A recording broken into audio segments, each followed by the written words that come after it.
Good afternoon, viewers. Welcome to Punchline Africa TV, broadcasting all the way from Nairobi, the Republic of Kenya, simultaneously in London. Good morning.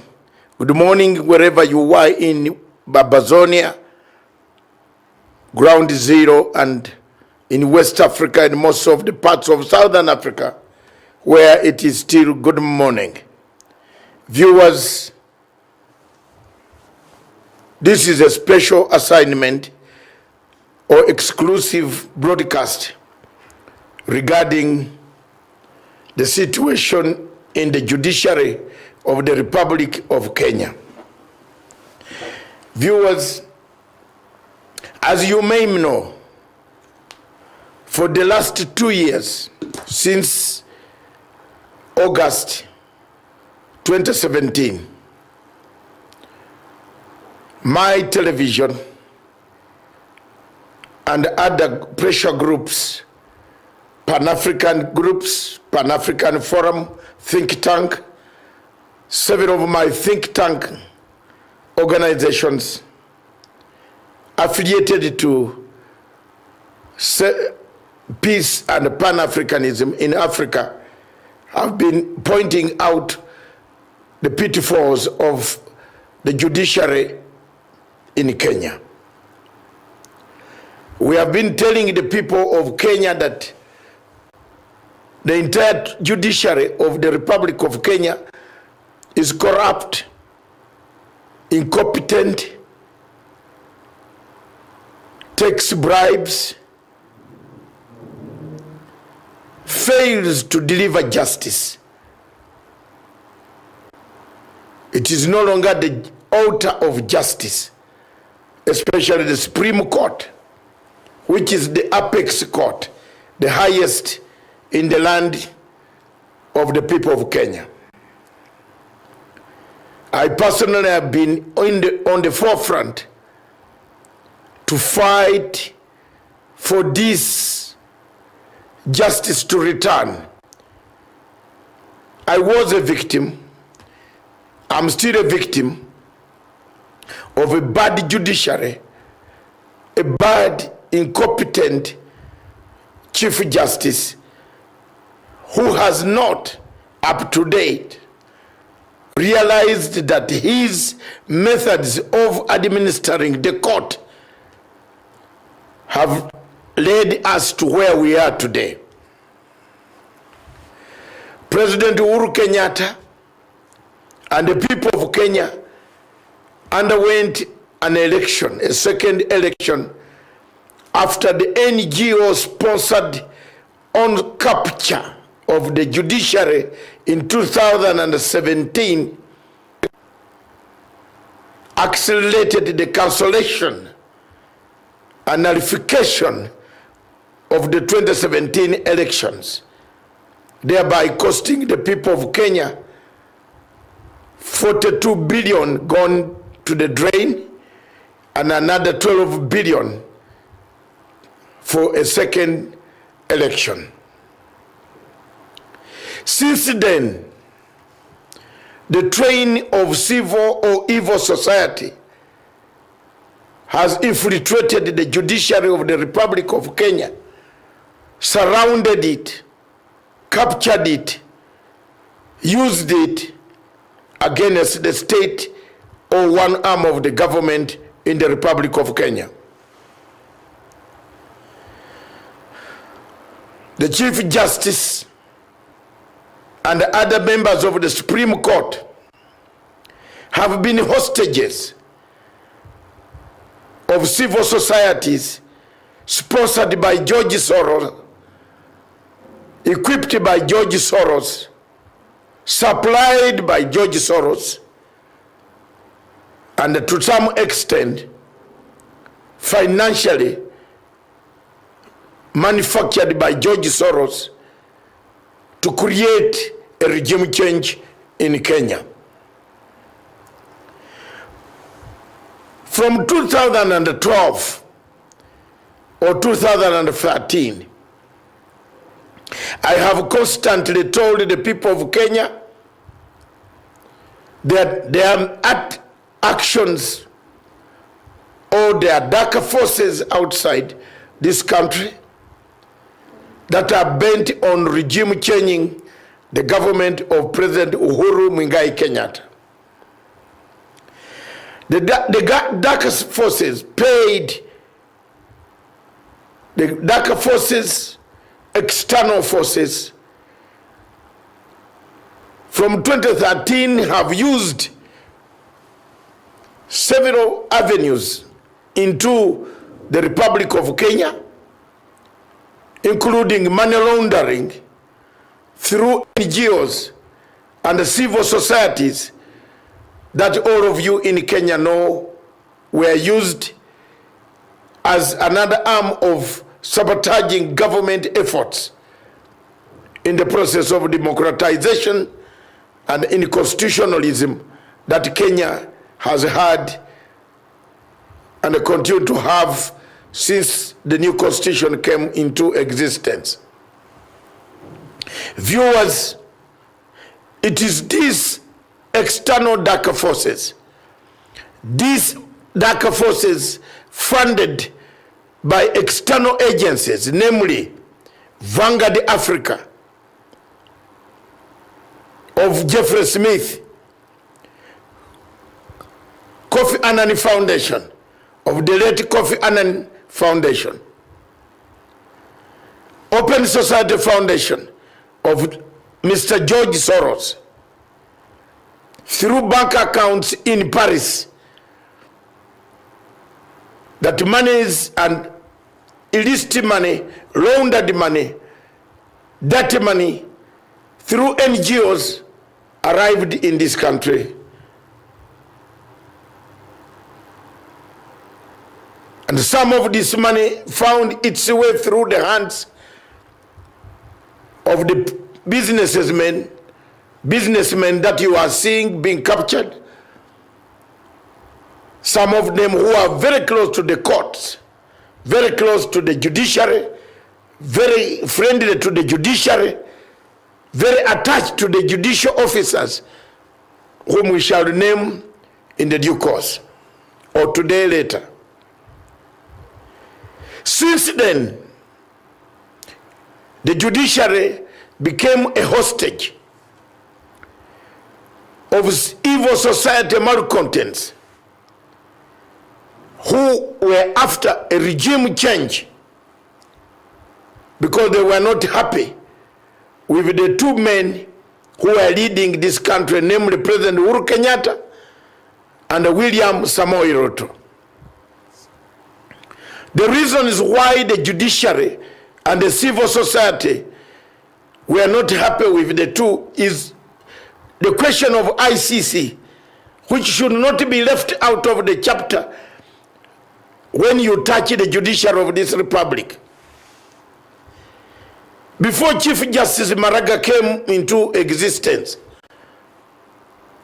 the judiciary in Kenya had deliberately refused, and it did refuse deliberately, to state a special division of the High Court that could have handled some cases of minor offenses that took place in order to form what we call a redemption strategy for the healing process of this country. The former Chief Justice, Dr. Mutunga, refused flatly to bring a special division of the High Court that could bring in through international law and the International Crimes Act that could solve, so that cases of ICC that had been taken maliciously out of this country, dumped into ICC, could have come back to Kenya.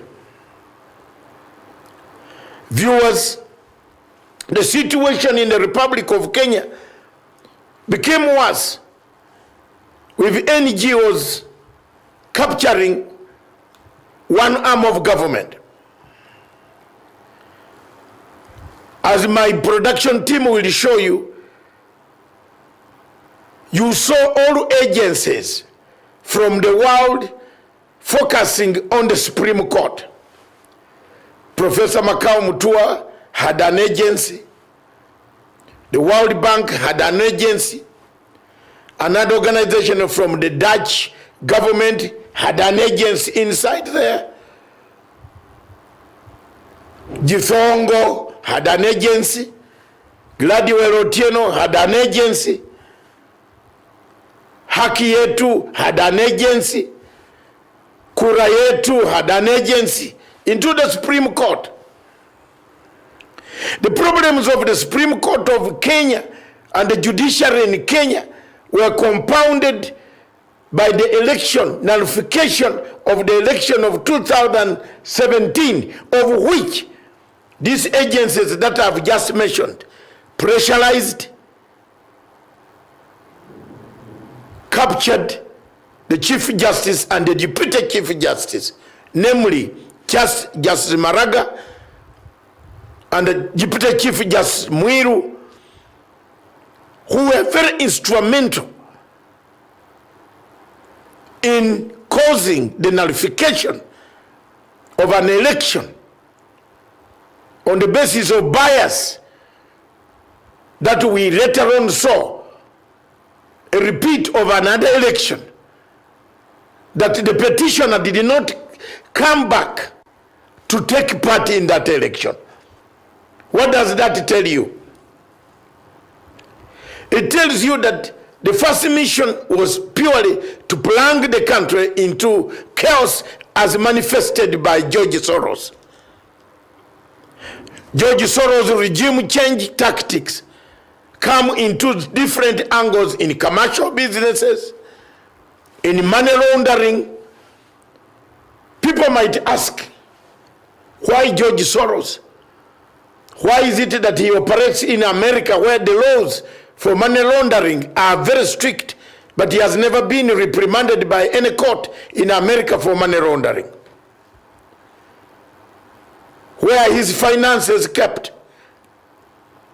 The finances of George Soros are kept in Paris. The biggest bank account of George Soros is in Paris.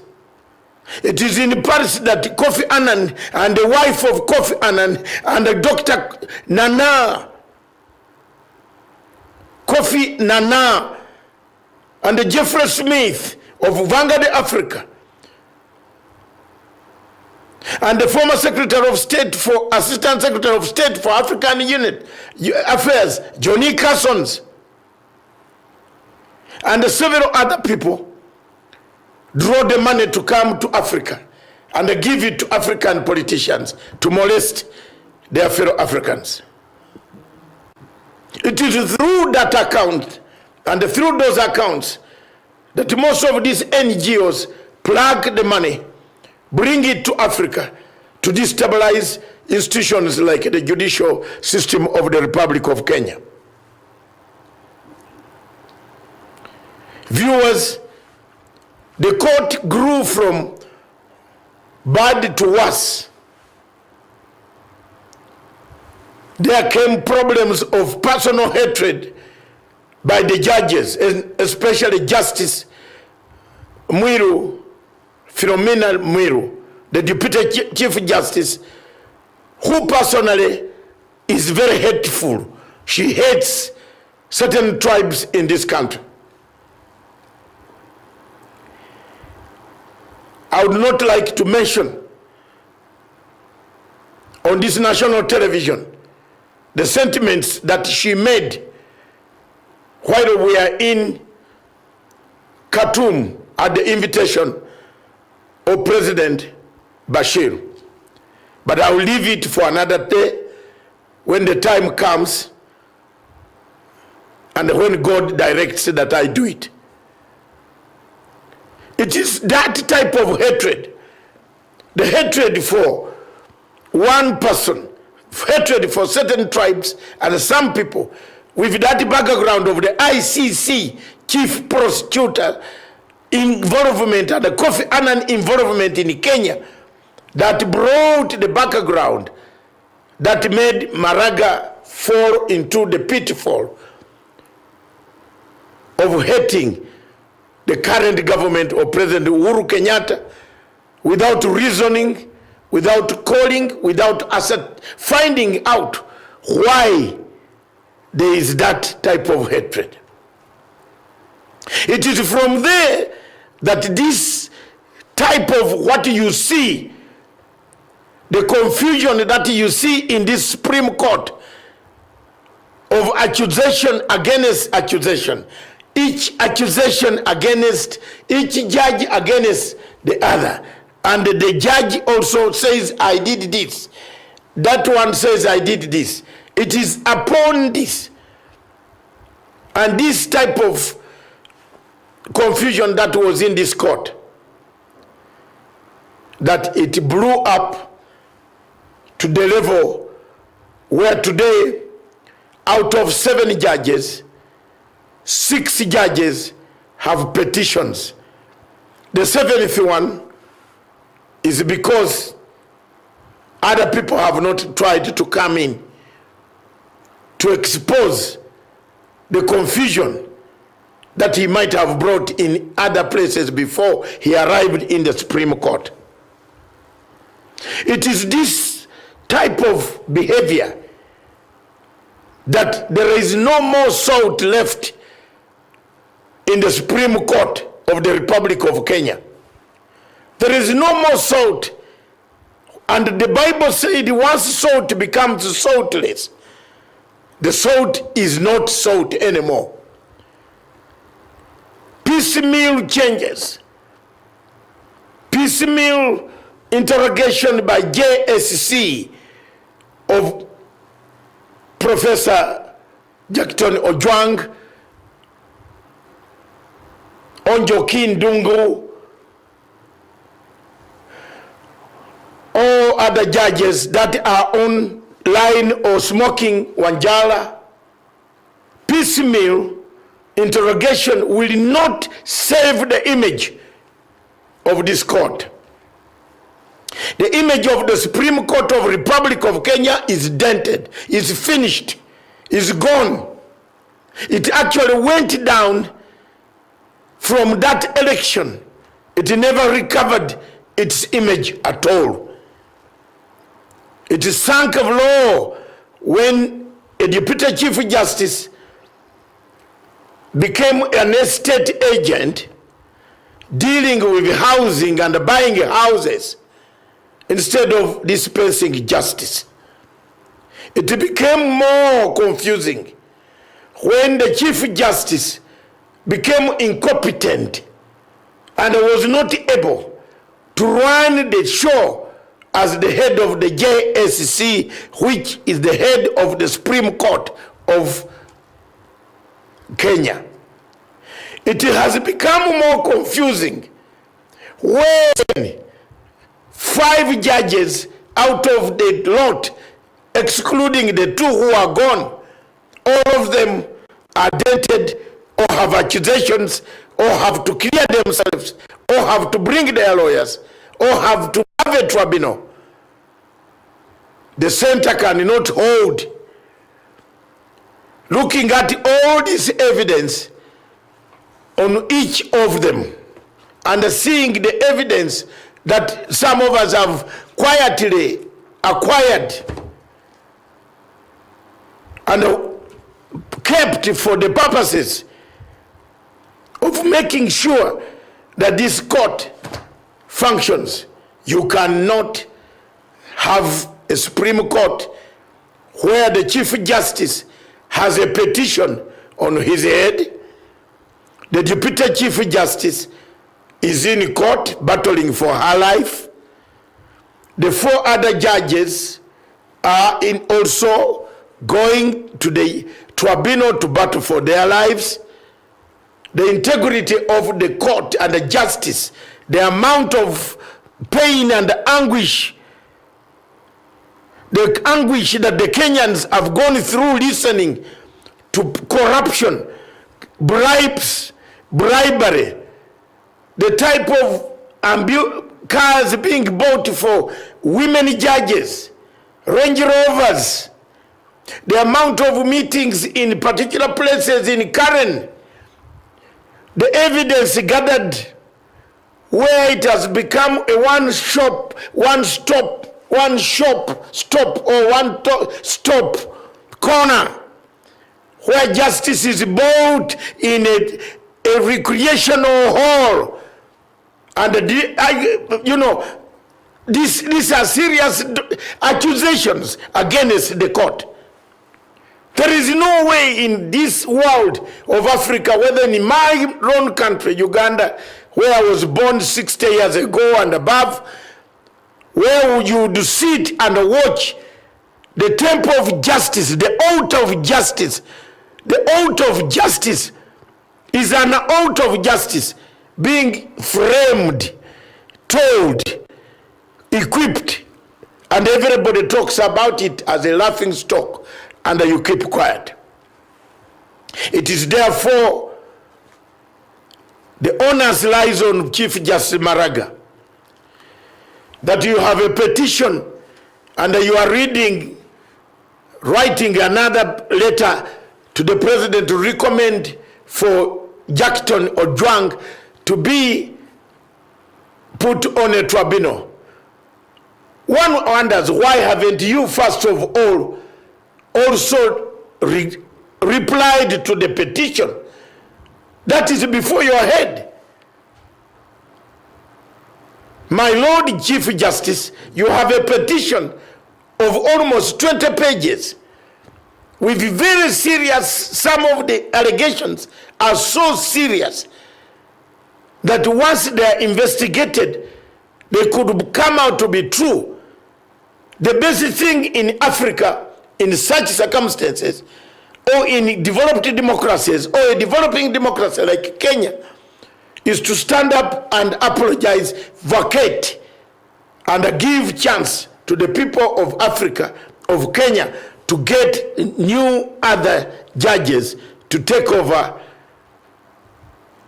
this Supreme Court, the temple of justice, the altar of justice, which is in complete tatters today as I address the world on this matter. Viewers, you well know that for a criminal case to proceed in any institution in the Commonwealth judicial systems, a police record must be obtained of what we call the OB number, occurrence book number. I would like to ask one question as a layman who has read a bit of constitutionalism but biased on international law. If the Deputy Chief Justice committed a crime by biting a girlfriend or a boyfriend in a Hotel X in London or in a Hotel X in Nakuru, and the police are called on the scene, what is the first thing the police would do? Is to take a statement and arrest the suspect who has bitten the ear of the boyfriend or the girlfriend as a result of domestic quarrel. Why I'm bringing this question is, do you then need a tribunal to judge or to see why the ear was bitten? Do you need to suspend the criminal proceedings where the ear, somebody has been hurt, which could lead to death, simply because the person was a Chief Justice or a Deputy Chief Justice? The game that was played by the court, by the Supreme Court of Kenya, led by Maraga, was to frustrate the DPP and the DCI from prosecuting the case of DCJ Philomena Mwilu. That case did not need a 5-man bench to determine as to whether she can take a plea or not. A plea has to be taken first because this is a crime supposedly to have been committed. It was not a crime committed while in office that the matter goes to the JSC. This is a crime of money laundering, of which some of this money now we are seeing the men who used to sit in the same current point where CCTVs show several times some of the people mentioned in these cases are always around, and the same man Adede has been around. So when you look at these connections and link up all these things, the center cannot hold. The best thing for David, my namesake, with a petition hanging on your, who is going to write a letter to the president for you to be put on a tribunal? The independent being on the JSC. Why can't you first yourself step aside and create room for people to find out whether it is genuine or not? Why do you single? Why run Jackson or Juang first? What is the use? What strategy is there? Jackson is retiring anyway. Is it the possibility that you thought if you were taken down by the petition, Jackson or Juang would quickly be named acting Chief Justice? Is it possible? Can we take that as a very serious scenario that would have happened for him to be one of the eldest judges in the court? Why are you running him out very fast? Yet you also have a petition hanging. Why don't you make judgment of your own petition as the chairman and excuse yourself and allow the panel of other JSC members to look into your petition, the merits and the demerits of this petition, before you start writing letters for Jackson Odwang professor to go? The best other method and the medicine that you can use, my Lord Chief Justice, is just resign. Call a press conference anytime today and tell the world you can't hold anymore. My soldiers that I had before within them, they have fallen apart. Allegations have dented us. My team has been dented. It has several injuries. Therefore, the best thing for my team is to step aside. To create a way of Kenya having you to fight corruption, such that you cannot fight. President Uhuru Kenyatta must take note of this. Even if you arrest so many people with diamonds, with gold, with notes, with currency, as long as this court remains with Maraga as the Chief Justice, Mzee, Your Excellency ndugu yangu, you are wasting time. Kenyans won't see any justice. I'm being frank, because I have no room in my heart for hiding certain things. Even if you do whatever you are doing, as long as this court remains the same court, the struggle, the fight against corruption will never yield any good result until we clean the court, until you clean the court, until you take an executive decision that any of the judges who has a petition, let Kenyans take it in their hands and get justice by having everybody investigated afresh, and then they can go back to constitute the Supreme Court. Viewers, the seriousness of this matter is that it is up to you Kenyans. Our role is just to show you the pitfalls of where we are heading. We are heading in a murky situation where we might have the judges the Supreme Court not fully constituted, where we might not have judges to take on cases that are increasing on a daily basis, where this country will need time to make very serious judgments that touch on the Constitution.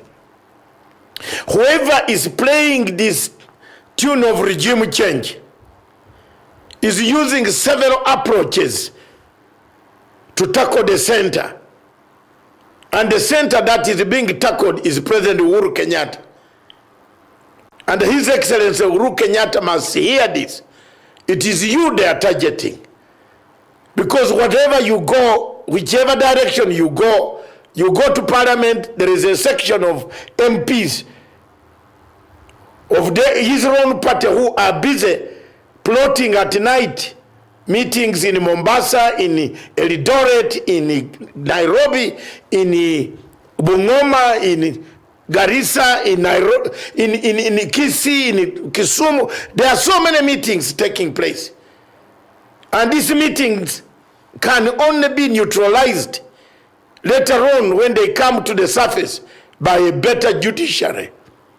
But if the judiciary is not there, if the judiciary itself is corrupt, if the judiciary itself is part of the strategy to regime change Uhuru Muigai Kenyatta, to create apathy towards the state, then we have a problem. I've said it as an African who was born 60 decades ago. I have no shame, no remorsefulness, no regrets to make. Because these are facts that I have. These are facts that every Kenyan, some of them fear to tell you. But that is exactly what the Supreme Court of the Republic of Kenya is. Thank you very much. I've spent time to show you that justice is on trial in Kenya. Instead of the judges dispensing justice, justice is dispensing them. The whole Chief Justice and the 5 to 6 judges face serious allegations of misconduct. This is not what Kenyans want.